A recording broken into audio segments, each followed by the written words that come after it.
berjumpa lagi di ibadah online WTC Kids. Kamilka, sudah tahu WTC Kids ada Kids Altarnya? Oh tahu, kakak kan jadi grup leadernya kan? Iya, aku ketua kelompok kecilnya. Kakak apa? Ayo dong kak, ajak adik-adik yang lain sama teman-teman yang lain. Bagi adik-adik yang belum ikut, ikutan ya. Dan informasinya ada di Instagram WTC Kids. Kak, untuk pelajaran hari ini apa? Kakak tahu nggak ya? Nah, minggu ini kita belajar untuk bangun hidupmu di atas Yesus. Nah, adik-adik, sebelum kita memulai pelajaran pada minggu ini, mari kita sibukkan hati kita untuk berdoa dalam nama Tuhan Yesus. Ayo kita mulai ya. Tuhan Yesus, berkati kakak-kakak yang akan membawakan firman pada minggu ini. Berkati adik-adik agar dapat mendengarkan pelajaran dengan baik dan mengerti yang kakak-kakak bawakan. Semoga dapat menjadi berkat bagi adik-adik dan keluarganya sekalian. Terima kasih Tuhan Yesus atas berkat yang Kau berikan. Dalam nama Tuhan Yesus, haleluya. Amin. Shalom adik-adik. Mari bangkit berdiri, kita bersorak-sorai dan bernyanyi untuk Tuhan Yesus.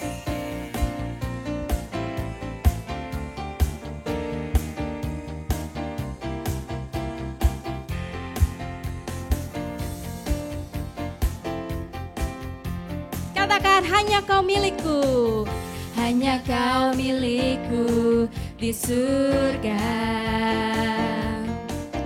Tiada yang ku ingini di bumi, hanya Kau.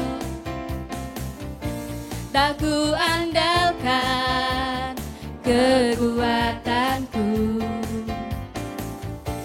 namun yang pasti Kau tetap selamanya Allah sumber kuatku, Allah sumber kuatku, Allah sumber kuatku dan bagianku selamanya.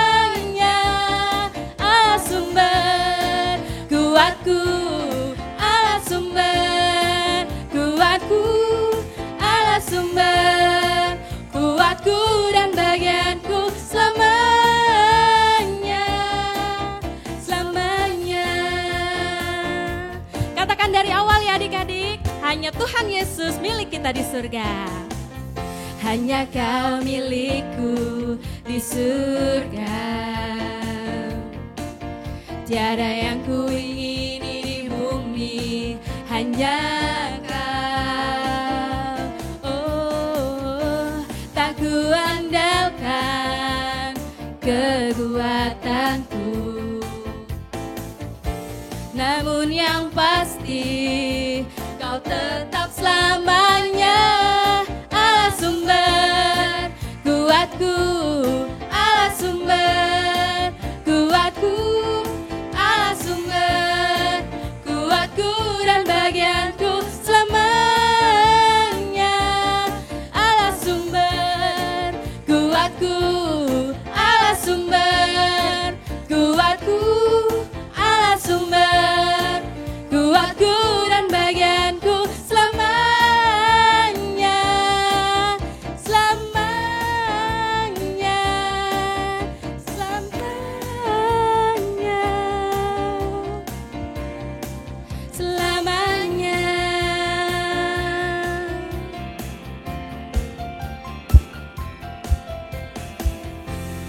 Haleluya. Mari kita siapkan hati kita untuk menyambut firman Tuhan. Here I am to worship, here I am to bow down, here I am to say that you're my God. You're altogether lovely, altogether worthy, altogether wonderful to me. Here I am to worship, here I am to bow down, here I am to say that you're my God. You're altogether altogether worthy, altogether wonderful to me. I'll never know how much it costs to see my sin upon that cross. I'll never know how much it costs to see my sin upon that cross. Here I am to worship, here I am to bow down, here I am to say that you're my God. You're altogether lovely, altogether worthy, altogether wonderful to me. Here I am to worship, here I am to bow down, here I am to say that you're my God. You're altogether lovely, altogether worthy, altogether wonderful to me. Here I am to worship you, here I am to worship you, Lord. Mari adik-adik kita menyembah Tuhan. Here I am to worship you, Jesus. I love you, Lord. I love you, Lord. Kami menyembahmu Tuhan dengan segenap hati kami. Kami datang ke hadirat-Mu Tuhan, menyembah-Mu Yesus. Kau Allahku, Kau Rajaku,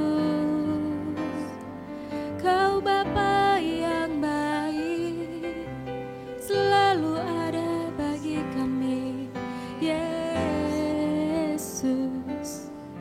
Terima kasih Tuhan. Haleluya. Kami berterima kasih Tuhan kepadamu Tuhan Yesus. Terima kasih Tuhan untuk nafas kehidupan kami Tuhan. Demi hari Tuhan Yesus, hari demi hari Kau perbaharui kami Tuhan Yesus. Terima kasih Bapa, dengan keadaan seperti ini Tuhan, di COVID-19 ini Tuhan Yesus, kami terus Tuhan melekatkan hati kami Tuhan Yesus. Walaupun kami beribadah di rumah saja Tuhan, tetapi kami tahu Tuhan Yesus Engkau datang Tuhan di hati kami. Engkau selalu hadir Tuhan menjamah kami dan keluarga kami Tuhan Yesus. Terima kasih Bapa, terus kami Tuhan agar kami mau beribadah Tuhan, mendekatkan diri kami kepadamu terlebih lagi Tuhan Yesus. Terima kasih Bapa untuk hari ini Tuhan, kami mengucap syukur atas bimbingan-Mu senantiasa Tuhan Yesus. Kami akan mendengarkan firman-Mu Tuhan Yesus. Biarlah dengan firman-Mu ini Tuhan Yesus kami menjadi hidup kami lebih baik lagi Tuhan Yesus. Terima kasih Bapa, berkati keluarga kami Tuhan dimanapun mereka berada Tuhan, bahwa kami juga dalam keadaan sehat Tuhan itu karena Tuhan Yesus. Hanya di dalam nama Tuhan Yesus Kristus kami ingin mendengarkan firman-Mu Tuhan yang penuh dengan kasih karunia-Mu. Haleluya, haleluya, amin. Ketika seorang tukang bangunan ingin membangun gedung seperti ini, nah dia membutuhkan beberapa alat dan bahan yang sangat-sangat penting. Contohnya dia membutuhkan kayu, lalu dia membutuhkan palu, dia membutuhkan paku dan banyak peralatan yang lainnya. Walaupun dia membutuhkan banyak peralatan, tapi ada satu hal lagi yang penting yang dia butuhkan. Nah, apa sih kira-kira yang dia butuhkan? Yang dia butuhkan adalah dia harus meletakkannya di dasar yang kuat atau dasar yang kokoh. Nah, jadi ketika seorang tukang bangunan ingin bangun sebuah rumah, dia tidak bisa membangunnya di atas udara. Karena apa? Karena ketika dia membangunnya di atas udara, udara itu tidak sanggup untuk menahan beratnya kayu. Lalu apa yang akan terjadi? Yang akan terjadi adalah kayu ini akan terus jatuh sampai akhirnya dia menemukan dasar yang kuat atau dasar yang bisa menopang beratnya si kayu ini. Nah, seorang tukang bangunan bisa saja untuk tidak memiliki dasar yang seperti telur ini. Karena apa? Karena ketika kelihatannya telur ini cukup keras, ketika kita ketok-ketok, oh ini cukup kuat. Tapi ternyata ketika kita gunakan dia sebagai dasar, dia tidak cukup kuat. Dan ketika kita berikan dia beberapa tekanan, yang akan terjadi adalah dia akan dengan mudahnya runtuh. Nah, jadi seorang tukang bangunan dia sangat-sangat tahu bagaimana caranya untuk membangun rumah yang baik. Ketika dia ingin membangun rumah yang baik, maka dia harus memiliki dasar yang kuat, dasar yang kokoh. Sama halnya seperti hidup kita. Kakak mau kita sama-sama bayangkan bahwa kita di sini sebagai seorang tukang bangunan.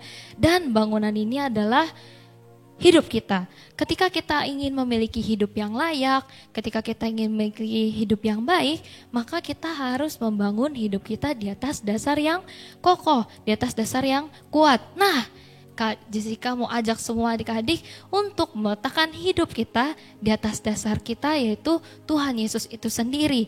Karena ketika kita meletakkan hidup kita di atas Yesus, ketika ada tekanan datang, ketika ada beban-beban di dalam hidup kita datang, maka Tuhan sendirinya akan bantu kita untuk menopang kita dan menolong kita. Jadi ketika kita sudah menyerahkan hidup kita ke dalam Tuhan dan menjadikan Tuhan sebagai dasar dan raja dalam hidup kita, maka kita sudah menjadikan Tuhan sebagai dasar di dalam hidup kita. Nah, ketika kita sudah menjadikan Yesus sebagai dasar di dalam hidup kita, maka kita akan lebih tahu, kita akan mengenal lagi akan firman-Nya.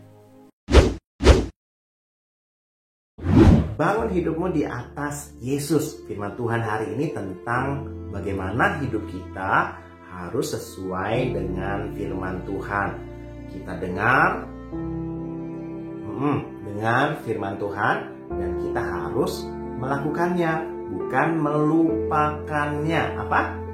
Melakukannya. Nah, Tuhan memberikan satu perumpamaan tentang orang yang melakukan firman Tuhan. Dia seperti orang bijaksana yang mendirikan rumahnya di atas batu.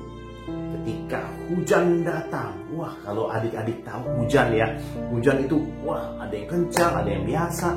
Tapi di sini dikatakan dalam firman Tuhan itu hujannya menimbulkan banjir.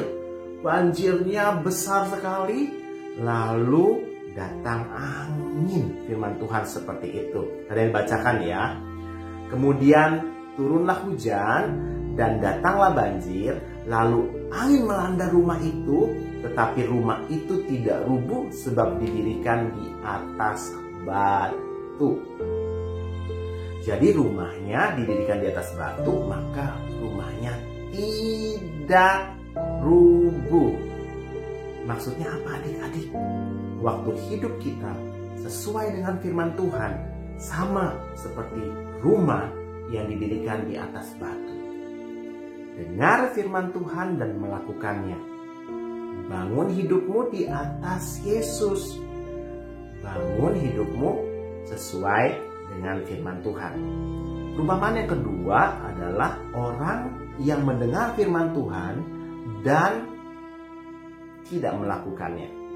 Ia sama seperti orang yang mendirikan rumahnya di atas pasir. Firman Tuhan bilang begini, tetapi setiap orang yang mendengar perkataanku dan tidak melakukannya ia sama dengan orang yang mendirikan rumahnya di atas pasir.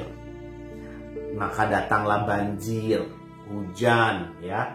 Lalu angin melanda rumah itu dan rumah itu rubuh. Rumah itu hebat kerusakannya. Nah, adik-adik, kalau kita mendengar firman Tuhan dan tidak melakukannya, sama seperti rumah yang dibangun di atas pasir, cepat roboh. Yang Tuhan mau, bangun hidupmu di atas Yesus, seperti orang yang mendirikan rumahnya di atas batu. Enggak rubuh, tidak rusak ketika ada badai datang, ada cobaan datang, ada orang yang mengejek kita, misalnya ada orang yang membuli kita, kita nggak ikutan marah. Ada orang yang marahin kita, kita diam. Ada orang yang pukul kita, kita memberkati mereka. Nah, adik-adik, siapa di sini yang mau hidupnya sesuai dengan firman Tuhan? Bangun hidupmu di atas Yesus, sehingga Yesus jadi nomor satu dalam hidup kita. Yesus datang ke dunia untuk hidup kita. Tuhan mau kita menerima Dia untuk tinggal dalam hidup kita. Dia menjadi dasar hidup kita. Setiap apa yang kita lakukan, kita harus sesuai dengan firman Tuhan. Untuk itu, adik-adik, yuk kita bangun hidup kita di atas Yesus. Kita seperti seorang bijaksana yang mendirikan rumahnya di atas batu, bukan di atas pasir. Ih, sebel banget aku hari ini. Udah tadi di kelas aku dimarahin sama bu guru. Dibilang aku gak dengerin ibu guru cerita di depan. Terus semua anak-anak kelas lihat ke arah aku. Ih, kan malu banget. Semuanya langsung lihat ke arah aku. Rasanya saking malunya aku pengen menghilang dari kelas. Udah gitu, tadi pas aku pergi main ke taman, pas jam istirahat, aku mau main sama teman-teman aku. Dan ternyata gak ada yang mau main sama aku. Mereka semua jauhin aku. Mereka bilang kalau aku ini cupu, gak bisa main. Kan sakit hati. Mereka bilang, kamu payah. Tapi kayaknya mereka bener sih. Kira-kira apa yang harus aku lakuin ya biar aku sama seperti mereka? Aku mau lihat cermin dulu ah. Kalau dilihat sih memang mereka bener. Aku gak kayak siapa-siapa. Wah, kakak harap kamu gak memperkatakan itu ketika kamu melihat diri kamu sendiri cermin. Kalau kamu membangun dasar hidup kamu dengan perkataan seperti itu dapat membuat masa depan kamu menjadi cukup buruk. Nah, satu-satunya cara untuk membuat masa depan kita jadi lebih baik, kita mesti bangun hidup kita didasari oleh Tuhan Yesus. Nah, gimana caranya membangun hidup kita di atas dasar Yesus? Yaitu dengan mengetahui firman-Nya. Waktu kita dibilangin sama teman kita, aduh kamu cupu banget, kamu gak bisa ngapa-ngapain. Kita harus tahu sebenarnya apa sih yang firman Tuhan katakan tentang diri kita. Ya, firman Tuhan berkata bahwa kejadianku dahsyat dan ajaib. Wah, pasti seneng banget tuh kalau teman-teman aku semua ngomongnya kayak gitu. Nah, benar. Akan sangat menyenangkan kalau teman-teman kita semua ngomong kayak gitu. Tapi akan jauh lebih menyenangkan lagi kalau misalnya kita tahu bahwa Tuhan itu udah ngomong itu sama kita dalam firman Tuhan. Jadi kita tinggal ngapain? Kita tinggal perkatakan bahwa Tuhan itu mengasihi kita. Jadi satu-satunya cara untuk kita membangun dasar hidup kita di atas Yesus adalah dengan mengetahui firman-Nya. Di Ulangan 8 ayat 13 berkata bahwa manusia bukan hidup dari roti saja, melainkan dari firman Allah yang hidup. Lalu apa sih firman Tuhan itu? Di Galatia disebutkan bahwa kita ini adalah anak Allah. Lalu di Kejadian 1 ayat 26 dibilang bahwa kita itu serupa dan segambar dengan Allah. Lalu di Yeremia dikatakan bahwa Tuhan mengasihi kita dengan kasih yang kekal. Maka dari itu, untuk membangun hidup kita di atas dasar Yesus, kita perlu tahu firman Tuhan tentang hidup kita, dan juga kita perlu memperkatakan firman Tuhan tersebut setiap hari agar kita tahu bahwa siapa kita itu sebenarnya.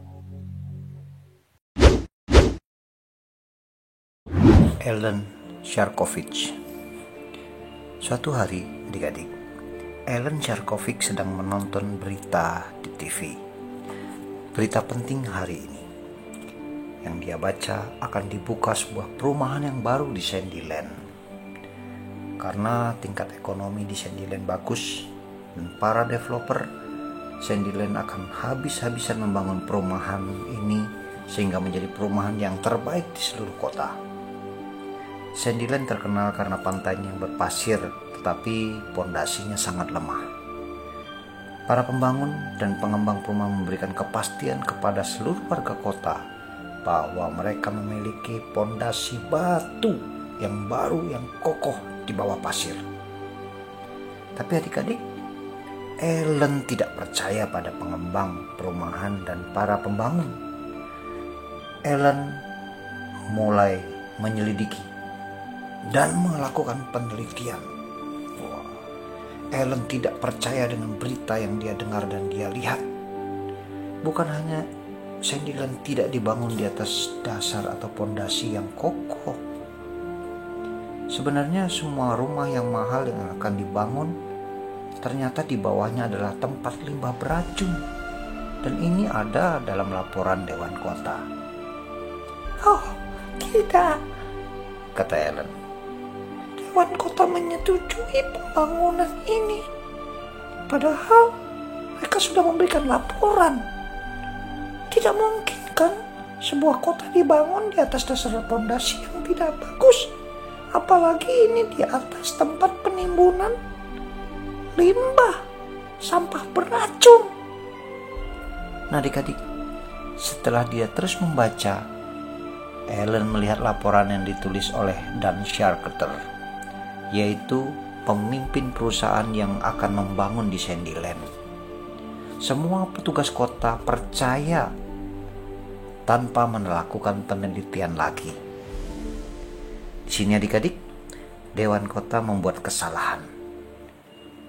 Bukannya memeriksa kembali apa yang menjadi laporan si Dan Sharketer, tapi hanya percaya apa yang dikatakan Dan Sharketer yang licik, di mana Dan Sharketer berhasil meyakinkan Dewan Kota bahwa di Sandyland aman kalau mau dibangun bangunan yang baru. Nah adik-adik, dokumen resmi kita adalah firman Tuhan. Firman Tuhan ini mengatakan kepada kita bagaimana cara membangun hidup kita di atas Yesus. Yang pertama-tama harus kita lakukan, kita harus mengenal firman-Nya. Kita tahu apa yang aman dan apa yang tidak aman.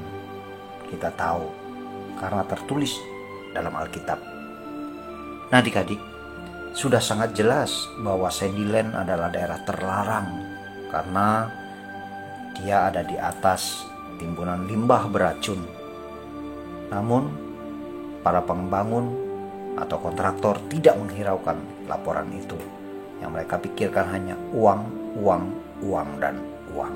Mengetahui hal ini adik-adik, Ellen tidak tinggal diam. Dia pun coba berusaha menghubungi Pak Pendetanya dan menyampaikan apa yang sedang terjadi. Lalu Ellen dan Pak Pendeta berusaha untuk menghentikan pekerjaan pembangunan. Ellen terus berteriak kepada pengerja yang sedang bekerja. Hentikan! Kalian tidak membangun di atas dasar yang kokoh dan itu sangat berbahaya. Di bawah kalian itu adalah limbah beracun. Itu berbahaya sekali. Tapi adik-adik, para pekerja tidak peduli. tidak menghiraukan teriakan dari Ellen, karena mereka hanya dibayar untuk pekerjaan mereka. Lagi pula, bukan mereka yang akan tinggal nantinya di Sandyland. Lalu adik-adik, karena Ellen dianggap mengganggu, lalu dia ditangkap dan dimasukkan ke dalam penjara. Di dalam penjara, Ellen pun tetap berusaha untuk menceritakan hal ini kepada polisi yang ada, yang juga tidak bisa berbuat apa-apa. Ellen katakan pada Pak Polisi, "Tolonglah Pak, kalian harus melakukan sesuatu." "Baiklah Nona, kami akan memberikan selebaran ini kepada para pengembang atau pembangun. Ya, mungkin saja mereka belum tahu kalau di Sandyland di bawahnya itu sebenarnya limbah beracun." Lalu adik-adik, polisi memberikan flyer itu kepada para pembangun dan pengembang. Lalu adik-adik, mereka mengadakan pertemuan rahasia untuk membahas keadaan ini. "Nona Ellen ini bisa menghancurkan rencana kita. Kalau orang-orang mulai mendengarkan dia, kita bisa bangkrut." Itu yang dikatakan Dan Sharketer adik-adik. "Kalau kita mau orang-orang pindah ke Sandyland begini saja, kita pertama-tama harus membangun kepercayaan mereka dulu. Dan kita harus menutup mulut si Nona Ellen ini." Lalu Dan Sharketer pun mempunyai ide cemerlang. "Begini saja, kita tawarkan kepada semua penduduk sesuatu yang gratis, seperti sambungan TV kabel yang gratis, internet gratis, dan kalau mereka tetap tidak mau, kita tawarkan gratis sambungan satelit dan harga potongan 500.000 dari uang sewa mereka." Nah adik-adik, semua orang berpikir bahwa itu adalah ide yang luar biasa. Lalu mereka mulai mendiskusikan segala cara untuk membangun di Sandyland dan mengatakan bahwa mereka membangun di atas pondasi batu yang kokoh. Lalu Ellen pun dibebaskan dari penjara dan membuat lebih banyak selebaran untuk dibagikan. Namun adik-adik, orang-orang mulai mentertawakan Ellen karena mereka mulai percaya kepada pengembang, kepada Dan Sharketer. Mereka kan insinyur dan pengembang yang berpengalaman. Kalaupun pondasinya tidak aman, pasti tahulah. Nah adik-adik, penduduk kota lebih tertarik untuk menerima sambungan TV kabel yang gratis, internet gratis, sambungan satelit TV yang gratis, dan diskon lagi 500.000 dari uang sewa mereka.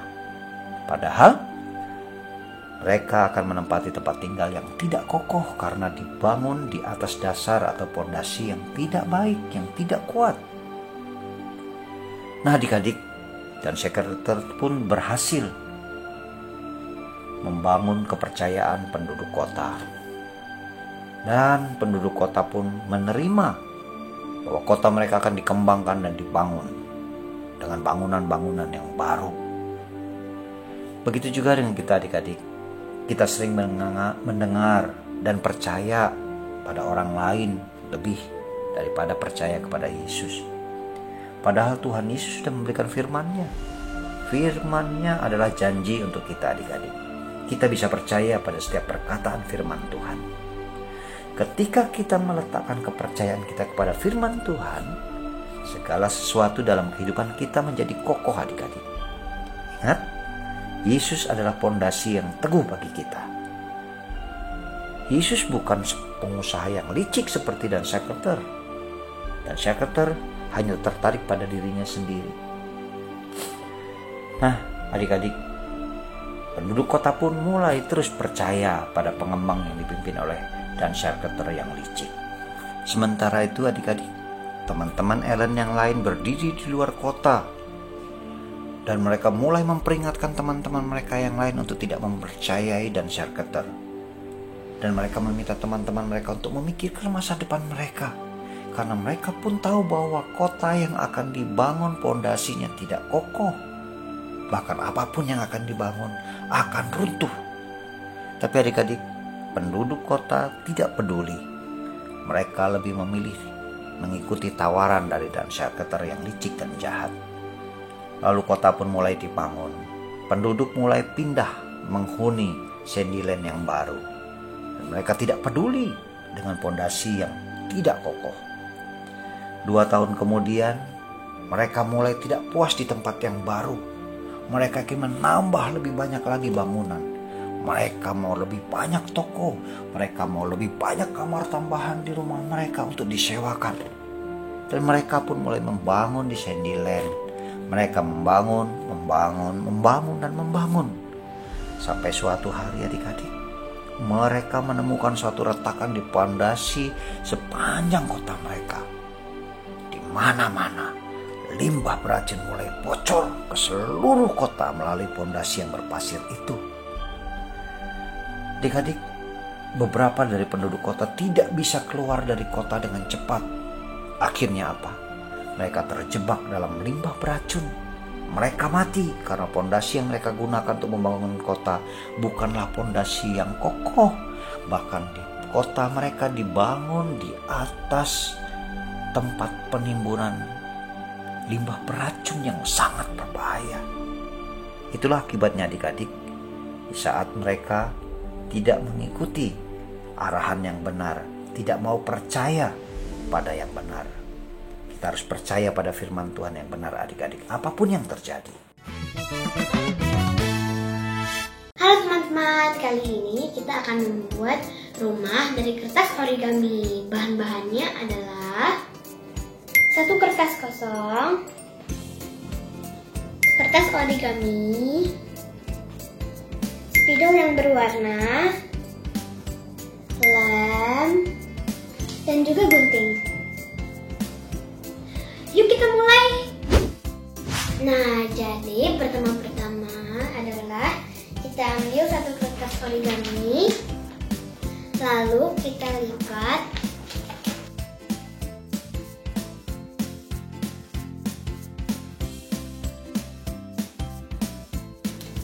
Lalu kita gunting.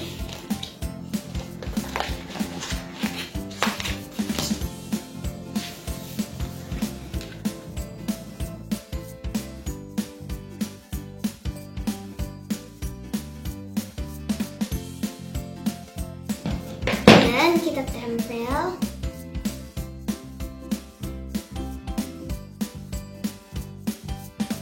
Lalu kita tempel. Kemudian kita akan membuat atapnya. Cara membuat atapnya adalah lipat kertas origami bentuknya yang seperti tadi. Tetapi kali ini kita bentuk sekali lagi sehingga membentuk bentuk segitiga.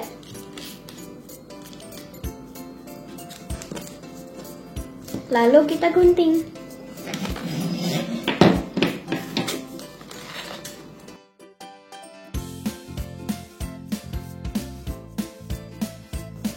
Nah, sekarang kita akan kasih lem.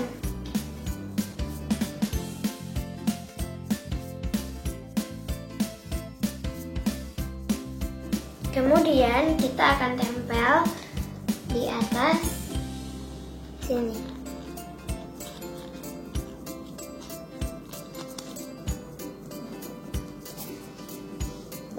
Sekarang kita akan membuat pintu rumahnya. Caranya adalah kita lipat atau langsung digunting berbentuk segi panjang. Nah, sekarang sudah dilem. Sekarang kita tempel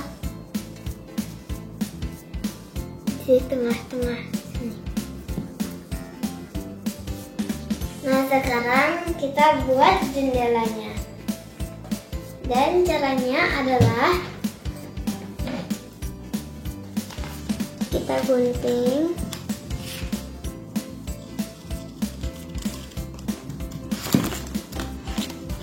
membentuk segi 4.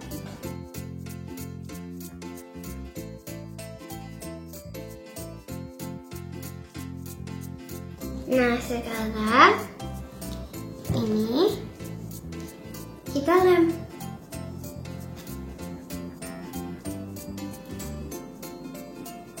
Dua-duanya. Nah, sekarang kita taruh di sini sebelah kanan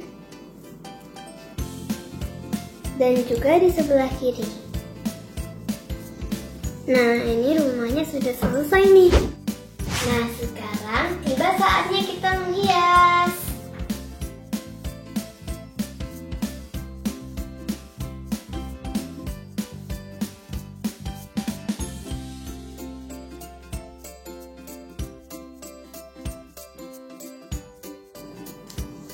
Nah, kalian boleh pakai warna apa saja ya.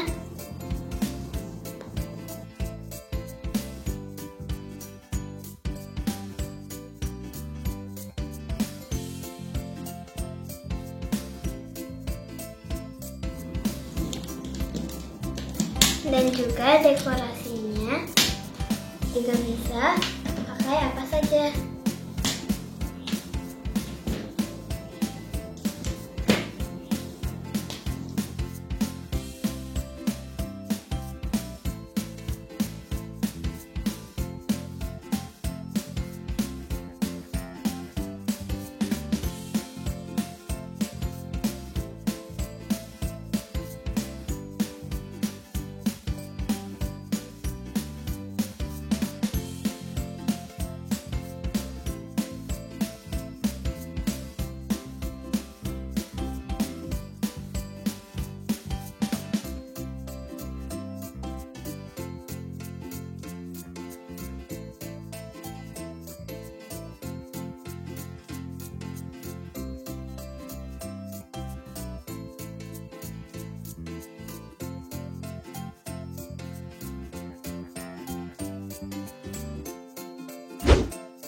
Nah, sudah selesai nih. Bagus kan? Jangan dicoba ya teman-teman. Teman-teman pasti bisa. Ya, adik-adik, tidak terasa ibadah kita hari ini sudah selesai. Nah, kakak, sekarang mari kita ajak adik-adik kita untuk berdoa sebelum menyelesaikan ibadah pada minggu ini. Terima kasih Tuhan Yesus, kami sudah selesai beribadah Tuhan untuk minggu ini Tuhan Yesus. Terima kasih atas penyertaan-Mu Tuhan. Terima kasih Tuhan Yesus untuk pelajaran yang kami dapat. Hikmat-Mu Tuhan Yesus yang selalu menyertai kami Tuhan.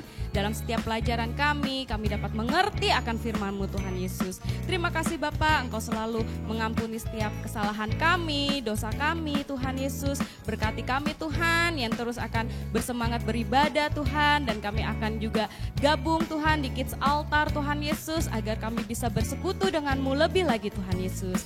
Kami akhiri Tuhan ibadah hari ini hanya di dalam nama Tuhan Yesus Kristus. Kami sudah berdoa dan mengucap syukur kepadamu. Haleluya, amin. Dah, sampai ketemu lagi. Tuhan Yesus memberkati. Jangan lupa ya, ikut Kids Altar.